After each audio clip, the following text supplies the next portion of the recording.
عبادت کرتے تو وہ زندہ جاوید ہے، وہ سلامت ہے، وہ زندہ ہے۔ تو اس میں اشارہ کیا تھا؟ یوں ہی حضرت صدیق اکبر کا یہ فرمانا تھا کہ سب کو تسکین آ گئی، سب کے جو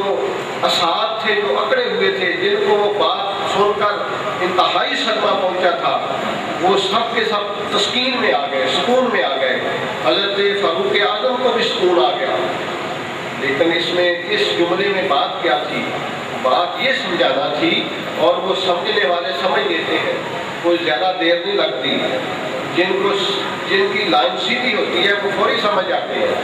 تو حضرت صدیق اکبر نے کیا فرمایا کہ اگر تم محمد صلی اللہ علیہ وسلم کی عبادت کرتے تھے تو وہ تو فوت ہو گئے، لیکن اگر تم محمد صلی اللہ علیہ وسلم کے رب کی عبادت کرتے تھے تو وہ زندہ ہے۔ تو اس جملے پہ تسکین کیا تھی؟ جملہ تو وہی ہے کہ عام ذہن کو پتہ ہے کہ ٹھیک ہے جی، ہم عبادت تو اللہ کی کرتے تھے اور وہ زندہ ہے، لیکن جو بات ناگوار گزری تھی وہ تو وصال مصطفیٰ تھا، کہ وہ وصال کی وجہ سے ان کو یہ صدمہ پہنچا تھا۔ اور صدیق اکبر کا یہ جملہ بول دینا کس حد تک تسکین امیز ہے؟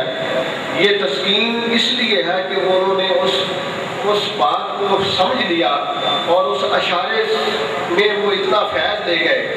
کہ ہم بھی اگر اس پر سوچیں تو ہم بھی آج اولیاء اللہ کی زندہ جاوید ہونے کو تسلیم کریں گے، اور حضور صلی اللہ علیہ وسلم کے حیات النبی ہونے کو تسلیم کریں گے۔ تو کیا تھا کہ حضور صدیق اکبر کیا فرما رہے ہیں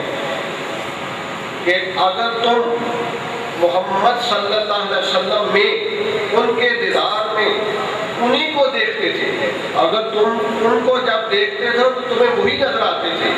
تو تب تو وہ فوت ہو گئے، لیکن اگر تم مصطفیٰ صلی اللہ علیہ وسلم کے دیدار میں اس کے اللہ کا دیدار پاتے تھے تو وہ زندہ ہے۔ اور ہمیں اس سے کوئی انکار نہیں کہ کائنات کی ساری چیز، تمام کائنات، جملہ موجودات، یہ اللہ کے جلووں کا ایک پرتو ہے۔ اللہ کے جلوے ہر چیز سے نظر آتے ہیں۔ ہم جس چیز کو دیکھتے ہیں تو ہمارے ذہن میں یہی آتا ہے کہ اللہ کی قدرت ہے، اللہ کی شان ہے۔ تو اللہ کی شان، اللہ کی قدرت یہ ساری کائنات میں نظر آتی ہے۔ ہم کہتے ہیں پور میں کس کا حسن ہے، یہ بلند و بالا پہاڑوں میں کس کی شان ہے، یہ دریاؤں میں موجوں میں کس کا حسن ہے، یہ شجر و حجر میں کون جلوہ نما ہے؟ تو کہتے ہیں کہ اللہ کی شان ہے، اللہ کا ہی حسن ہے، اللہ کا جمال ہے۔ جب ہر چیز میں حسن الہی ہے، جب ہر چیز میں حسن اور نور خدا ہے، تو مصطفیٰ کریم میں کیا ہے؟ جب مصطفیٰ کو دیکھتے ہیں تو اس میں کون نظر آتا ہے؟ تو یہی حضرت صدیق اکبر نے کہا کہ جو محمد صلی اللہ علیہ وسلم کو بشری لباس میں دیکھتا تھا اس کے لیے وہ فوت ہو گئے، لیکن جو محمد مصطفیٰ کو نور خدا دیکھتا تھا اس کے لیے مصطفیٰ کریم زندہ ہے۔ اور انہوں نے تو یہ فیض کیا مانگا تھا کہ یا رسول اللہ، صدیق کی آنکھیں اور آپ کا چہرہ پاک۔ اور وہ وقت تھا جہاں حضرت صدیق اکبر اکیلے دیدار میں محب تھے، کوئی دوسرا شریک نہ تھا، حضور تھے اور صدیق اکبر تھے۔ یہ وقت ہوتا ہے ایسا، ہر کسی پہ آتا ہے، ہر عاشق کو نصیب ہوتا ہے، کسی کو لمبا وقت مل جائے، کسی کو زیادہ مل جائے۔ حضور کو 18 سال یا 27 سال ملے، معراج کی رات ہے، اس میں یہ ذکر آئیں گے کہ معراج میں حضور صلی اللہ علیہ وسلم اللہ کی بارگاہ میں، اللہ کے دیدار میں 18 سال گزرے، وہاں کوئی شریک نہیں تھا، اللہ تھا اور اس کا رسول تھا، اس کا محبوب تھا۔ اور جب صدیق اکبر کو جب یہ نصیب ہوا موقع تو یہ 3 دن اور 3 راتوں کا نصیب ہوا۔ 3 دن اور 3 راتیں محبوب تھے اور صدیق اکبر تھے، کوئی شریک نہ تھا۔ اور اس وقت جو لذت آتی ہے وہ اسی کو پتہ ہے جو تنہائی میں محبوب کے ساتھ جب تنہائی ملتی ہے اور اس کے دیدار میں محبوبیت ملتی ہے تو اس وقت وہ ہر چیز کو بھول جاتا ہے۔ کائنات کا حسن، ہر حسن وہاں ہیج ہو جاتا ہے، وہاں مدم پڑ جاتا ہے، بلکہ ہر چیز کا حسن نظر ہی نہیں آتا، اگر آتا ہے تو وہ حسن یار ہی ہوتا ہے، یا تو اسے نظر ہی کچھ نہیں آتا، یا نظر آتا ہے تو ہر چیز میں اس کو اپنا محبوب ہی نظر آتا ہے۔ اور صدیق ایک دوست نے یہ وہاں میں یہ گفتگو کر رہا تھا تو یہ ساتھ اس نے جملہ بول دیا کہ حضرت صدیق اکبر کو جب حضور نے پوچھا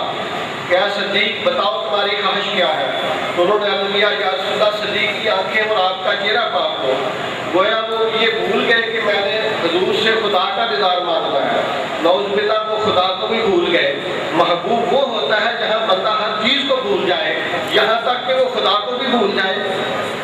میں نے کہا نہیں، یہ جملہ غلط ہے، نعوذ باللہ یہ کفر ہے۔ یہ ہے کہ جب محبوب کو دیکھا جائے تو اس محبوب میں سے خدا نظر آئے، اور یہی حدیث پاک ہے۔ اولیاء اللہ کے بارے حضور فرماتے ہیں الذی رؤوا اذا ذکر اللہ، جب اللہ والوں کا چہرہ دیکھو تو اس میں اللہ یاد آتا ہے۔ اللہ والے وہ ہوتے ہیں جنہیں دیکھو تو اللہ یاد آتا ہے، اور نبی پاک صلی اللہ علیہ وسلم کی شان حضور ہے من رانی فقط را الحق، جو مجھے دیکھتا ہے اسے خدا نظر آتا ہے۔ سبحان اللہ۔ گویا اللہ والا وہ ہے جسے دیکھو تو اللہ یاد آتا ہے، اور مصطفیٰ کریم وہ ہیں جنہیں دیکھو تو اللہ نظر آتا ہے۔ اور یہاں ایک نقطہ میں تصوف کے حوالے سے عرض کر دیتا ہوں کہ تمام اولیاء اللہ کو ہم مانتے ہیں جیسے ہم تمام انبیاء علیہ السلام کو مانتے ہیں، لیکن کلمہ صرف حضور کا پڑھتے ہیں، اسی طرح ہم تمام اولیاء اللہ کو مانتے ہیں لیکن بیعت کسی ایک ولی اللہ سے کرتے ہیں، تصور کسی ایک ولی اللہ کا ہوتا ہے۔ ہماری نکاح قلب و نکاح کا مرکز صرف ایک ذات ہو جاتی ہے، اور اسے ہم مرشد کریم کہتے ہیں، اور جب یہ مرشد کریم کی ہستی میں کوئی فنا ہوتا ہے تو وہ ایسے ہی ہے جیسے صحابہ حضور میں فنا ہوئے تھے، اور مرید اپنے مرشد کی ہستی میں فنا ہوتا ہے، وہ فنا پہ شیخ کا مقام کرتا ہے، تو وہاں اسے اسی ذات میں سے ذات مصطفیٰ نظر آتے ہیں، اور اسی ذات میں سے ذات کبریا نظر آتے ہیں، کیونکہ یہ جلوے ہیں ہر سو بکھرے ہوئے ہیں، اور یہ کن کو نصیب ہے جن کو اس قسم کی محبت مل جائے کہ وہ کسی لمحے بھی اپنے مرشد سے علیحدہ نہ ہو، جب کہیں علیحدہ کا تصور آئے تو اپنے آپ کو کافر سمجھے، مرشد کی محبت میں اس طرح مستغرق ہو جائے کہ پتلی میں آنکھوں میں تجھے پتلی کی طرح آنکھوں میں تجھے پتلی کی طرح آنکھوں میں بٹھا لوں تجھ کو، نہ کسی غیر کو دیکھوں نہ دکھاؤں تجھ کو، یعنی اس طرح تو میری آنکھوں میں آ جائے کہ نہ میں کسی غیر کو دیکھوں اور نہ تجھے کسی غیر کو دیکھنے دوں۔ بہرحال یہ شعر مجازی شعر ہے، لیکن حضرت مولانا کسی علامہ اقبال کا نہیں ہے، غالباً کسی اور کا شعر ہے کہ میرے قلب و نظر کے زاویوں پر ہے سخت پہرے لگے ہوئے، میرے قلب و نظر کے زاویوں پر ہے سخت پہرے